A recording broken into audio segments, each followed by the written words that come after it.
Hello दोस्तों, स्वागत है एक और नई वीडियो में। आज की वीडियो में हम माइक्रोसॉफ्ट एक्सेल के सेल परचेज और स्टॉक मैनेजमेंट के बारे में बात करने वाले हैं। तो चलिए वीडियो को शुरू करते हैं।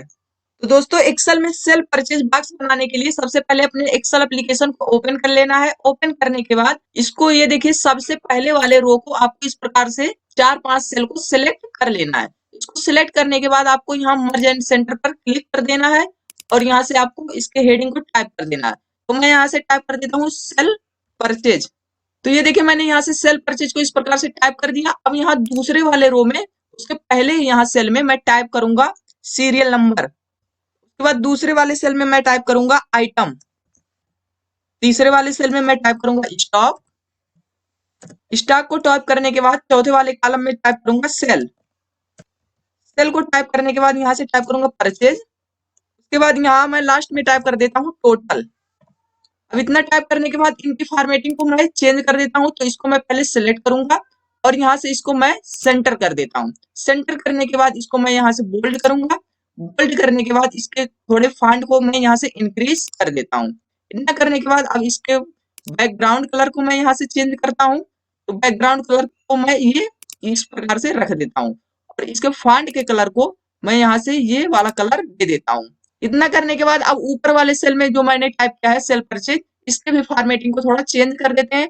तो इसके फॉन्ट के कलर को मैं यहाँ से रेड कर देता हूँ और इसको मैं यहाँ से बोल्ड कर देता हूँ और इसके फॉन्ट को थोड़ा मैं यहाँ से इंक्रीज इस प्रकार से कर देता हूँ।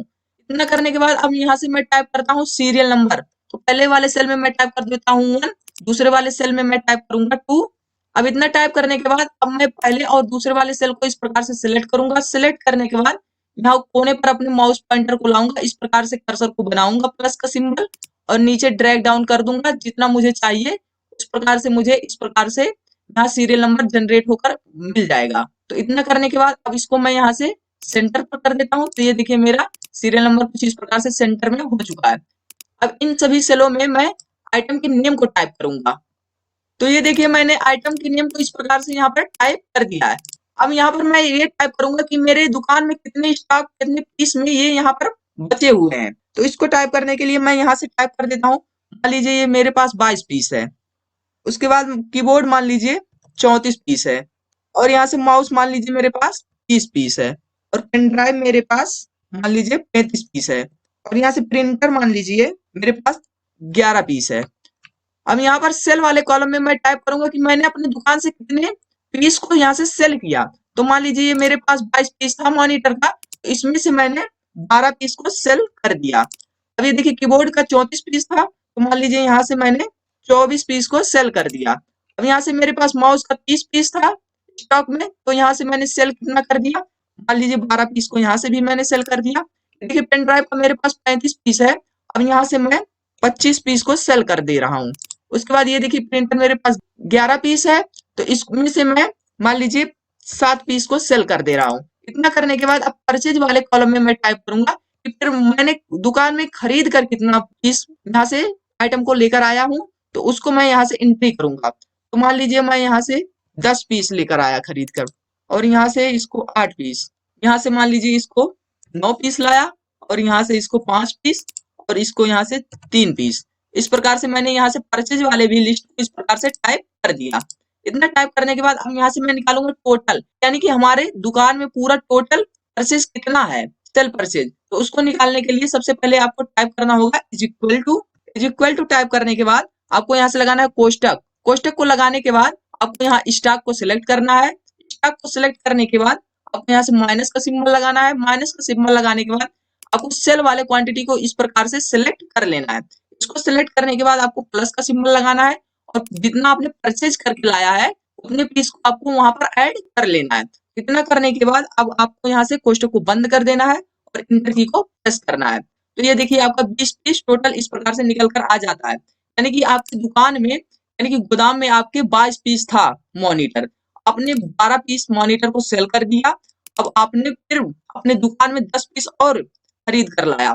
तो ये देखिए, आपकी दुकान में 20 पीस अभी बचे हैं, यानी कि 22 में से अगर 12 घटाएंगे तो यहाँ से 10 पीस बचा और 10 पीस आपने और ऑलरेडी यहाँ से खरीद लाया। तो आपके पास 10 10 20 इस प्रकार से निकल कर आ गए। तो ये देखिए, फार्मूला तो आपने यहाँ लगा दिया है। आपको इस प्रकार से नीचे ड्रैग डाउन कर देना है, तो सभी के टोटल पीस इस प्रकार से यहाँ पर निकल कर आ जाते हैं। इतना करने के बाद अब मान लीजिए आपको अपने दुकान के ये टोटल जो पीस है इनका आपको यहाँ से सम करना है। तो सम करने के लिए आपको यहाँ से टाइप करना होगा is equal to sum. Sum type करने के बाद आपको लगाना है कोष्टक। कोष्टक को लगाने के बाद आपको इस प्रकार से पूरे टोटल को सिलेक्ट कर लेना है। पूरे टोटल को सिलेक्ट करने के बाद आपको यहाँ से कोष्टक को बंद कर देना है और इंटर की को प्रेस कर देना है। ये देखिए 87 पीस आपके पास टोटल इतने पीस के प्रोडक्ट यहाँ पर मौजूद हैं। अब आपको इसको थोड़ा फॉर्मेटिंग कर देना है। तो यहाँ पर आपको टाइप कर देना है टोटल आइटम। टोटल आइटम को टाइप करने के बाद अब आपको इसको थोड़ा फॉर्मेटिंग कर देना है। इसके बैकग्राउंड कलर को ये वाला रख देना है और इसके फॉन्ट कलर को इस प्रकार से कलर दे देना है और यहाँ से इसको बोल्ड कर देना है। इतना करने के बाद ये देखिए हो गया। अब इसको दोनों को सिलेक्ट करना है। सिलेक्ट करने के बाद यहाँ से ऑल बॉर्डर पर क्लिक कर देना है और यहाँ से आपको इस वाले पूरे चार्ट को अपने सेल परचेज को पूरे को सिलेक्ट करना है। सिलेक्ट करने के बाद यहाँ से आपको ऑल बॉर्डर पर क्लिक कर देना है। तो ये देखिए आपका सेल परचेज बॉक्स कुछ इस प्रकार से बनकर तैयार हो जाता है। तो दोस्तों आप लोग भी अपनी दुकान का स्टॉक मैनेजमेंट इस प्रकार से कर सकते हैं। तो अगर ये वीडियो आपको पसंद आया हो तो वीडियो को लाइक करें और दोस्तों के साथ वीडियो को शेयर करना ना भूलें और चैनल पर पहली बार हो तो चैनल को सब्सक्राइब जरूर करें। Thanks for watching.